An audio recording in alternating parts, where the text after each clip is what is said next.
जब 6ठी सदी ईस्वी में अरब में इस्लाम का ज़हूर हुआ तो मुस्लिम फातिहीन और लश्करियों ने ज़मीन और समुंदर के रास्ते हिंदुस्तान पर हमला आवर हुए। उसी ज़माने में ताबेईन, तबा ताबेईन और मुस्लिम सूफिया शुमाली हिंद में आना शुरू हुए और इस्लाम की इशाअत की।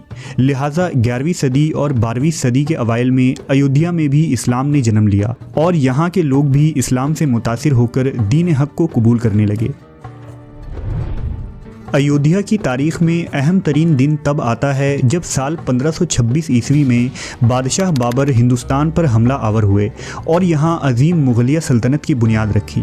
दरअसल जब तुर्क मुसलमान पूरी दुनिया पर हर तरफ अपने झंडे गाड़ रहे थे और इस्लाम का परचम बुलंद कर रहे थे तो उसी दौरान फ़रगाना का एक तैमूरी तुर्क शहज़ादा ज़हीरुद्दीन मोहम्मद बाबर हिंद की सरजमीन की तरफ आता है और अपने मुख्तसर से लश्कर और जवामर्दी के साथ शुमाली हिंद को कर लेता है।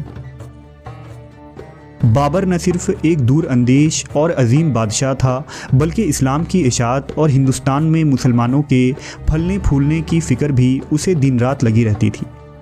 लिहाजा बाबर ने मुख्तसर से अरसे में शुमाली हिंद में जामे मस्जिद, पानीपत मस्जिद, काबुली बाग मस्जिद, मुग़ल बाग, बेशुमार मदरसे, मकबरे और सहन खाने तामीर करवाए थे। उन्हीं तामीरात में एक मशहूर तामीर बाबरी मस्जिद है।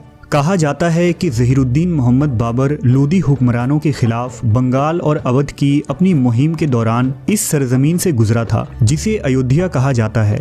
गालिबन बाबर ने वहाँ कुछ दिन आराम किया और कुछ सूफिया कराम से भी मुलाकात की थी और फिर बाबर ने अपने एक कमांडर मीर बाकी को हुक्म दिया कि यहाँ एक अजीम मस्जिद की तामीर करवाई जाए। लिहाजा साल 1528 ईस्वी में बाबरी मस्जिद की तामीर करवाई गई। ये मस्जिद शहर के वस्त में मिट्टी के एक ऊंचे टीले पर तामीर की गई थी। ये मस्जिद मुग़ल फ़न तामीर के एतबार से एक शाहकार था। बाबरी मस्जिद के ऊपर 3 गुंबद तामीर किए गए थे जिनमें दरमियानी गुंबद बड़ा और उसके साथ 2 छोटे छोटे गुंबद थे। गुंबद के अलावा मस्जिद को पत्थरों से तामीर किया गया था जिसमें सहन भी शामिल था। सहन में एक कुआं भी मौजूद था। मस्जिद को ठंडा रखने के गर्ज से उसके छत को बुलंद बनाया गया था। रोशनी और हवा के लिए जालीदार खिड़कियां नस्ब की गई थी। अंदरूनी तामीर में एक ख़ास बात यह थी कि महराब में